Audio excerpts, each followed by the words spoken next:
YS Jagan పై నిందలు వేయటం దురదృష్టకరం. మాజీ మంత్రి కొడాలి నాని. నందివాడ మండలం జొన్నపాడులోని మాజీ వ్యవసాయ మిషన్ చైర్మన్ ఎంఎస్ నాగిరెడ్డి తల్లిగారికి నివాళులర్పించిన కొడాలి నాని. సొంత ఆస్తిలో వాటా ఇచ్చిన అన్న జగన్మోహన్ రెడ్డి. ఆడపడుచులతో సంస్కారంగా మెలిగే వ్యక్తి జగన్.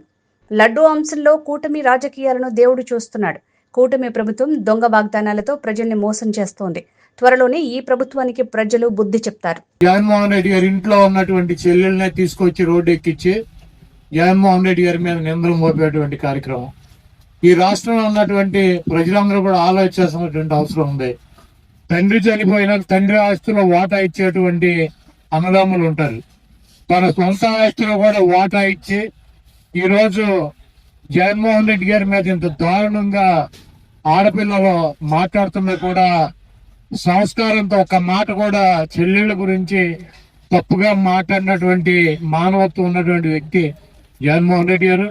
ఆయన మనం చూసాము, ఎప్పుడు కూడా దేవుడు ఉన్నాడు, ప్రజలు ఉన్నారని చెప్పి ఆయన చెప్తాడు.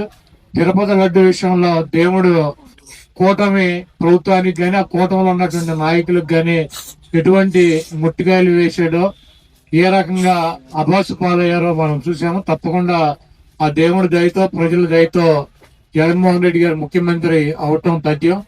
ఈ దొంగ వాగ్దానాలు ఇచ్చినటువంటి ఈ కూటమిని ప్రజలు కూటమి దించే రోజులు దగ్గరలోనే ఉన్నాయని చెప్పి తెలియజేస్తూ